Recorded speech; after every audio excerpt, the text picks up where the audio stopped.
Hello, everyone. My name is Samuel Paul Bryant. I am the founder and owner of Witness to Love Family Counseling Services.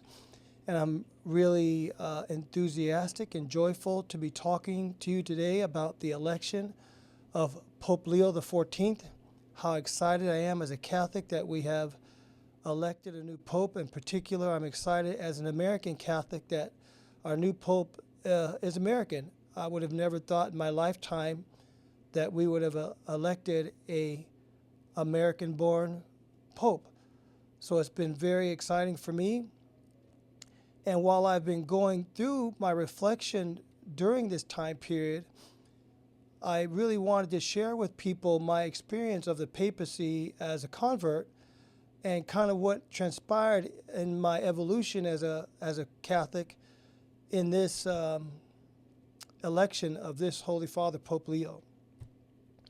So my first experience with the papacy was with John Paul II. So before I even became Catholic, I remember driving with a friend. We're in his little truck, and we heard that the Pope had gotten shot.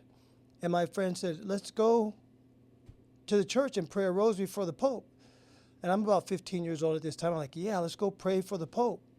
And I'm excited because I want to pray for him, and he's been shot, and I'm nervous. And we go to the church, we pray a rosary. When we get back into his car and we turn the radio on, we hear the Pope's going to be okay, the Pope's going to live. And that was before I was baptized Catholic. A year later, I was baptized Catholic. And John Paul was like my dad.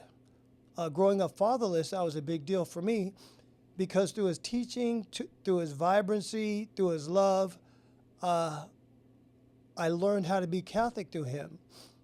And also, even after I got married and I started to read Theology of the Body and some of his other works on family, he was my father then, through his words, teaching me how to be a husband, teaching me how to be a father, teaching me how to be a faithful Christian. I'll never forget in 1993 when John Paul II was at World Youth Day in Denver, and on stage, I remember watching on EWTN him saying, be proud to be Catholic. Be proud to be Catholic. That became a theme for me ever since. And the t-shirt company that we made those shirts, proud to be Catholic. And for years, those were our most popular shirts. But for me as an individual Catholic, this idea that I could be proud to be Catholic, that was just so important to me. And once again, Paul II was leading me as a father figure, as a role model, to live your faith vibrantly. I'll never forget the day he passed, and I saw that on television that he had passed. I went out into my car. I was going somewhere, and I cried like a baby because for me, my father had just died, and he was that close to me that it had such an emotional impact on me because once again, he had been my father for my whole Catholic life up to that point. And I remember when Pope Benedict was elected, how enthusiastic and exuberant I was that we had a new Holy Father, that 2,000 years of Christian tradition was going to continue. The idea that Jesus Christ himself, when he walked the earth, established the papacy and promised us that the church would be around till the end of time. The election of Pope Benedict, for me, once again, was very exciting and fulfilling. And his papacy taught me about the faith and extended my education about being a faithful Catholic and being a faithful husband, being a faithful father. And when he retired, that was a very confusing time, number one, because he retired. And that was the first time in hundreds of years that a pope had actually retired. But when Francis was elected, once again, I was exuberant. I was excited for our Holy Father, for the faith. It was an exciting time for me as a Christian. But something changed in me that I want to talk about.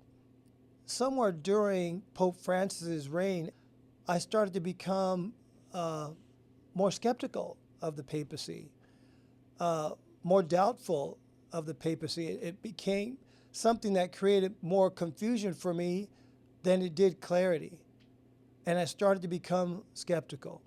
So much so that after he passed and when Pope Leo was announced, emotionally I was indifferent, right? Because I was more like looking, okay, what's the negative thing that's going to come out about Pope Leo?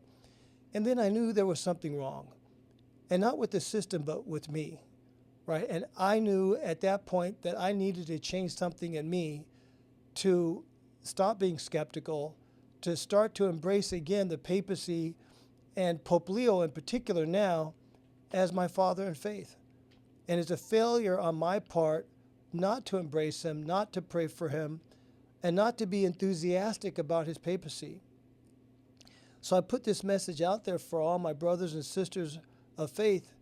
If you've gone through something like I've gone through, I would really invite you to reflect inward and consider what needs to change in us for us to be more childlike in embracing the faith, more childlike in embracing Pope Leo XIV, more childlike in embracing this whole Catholic idea that is from Jesus Christ himself, right? But that once again, he promised would be with us until the end of time. I hope this message is helpful to all those who are able to see it. God bless you. Have a great day.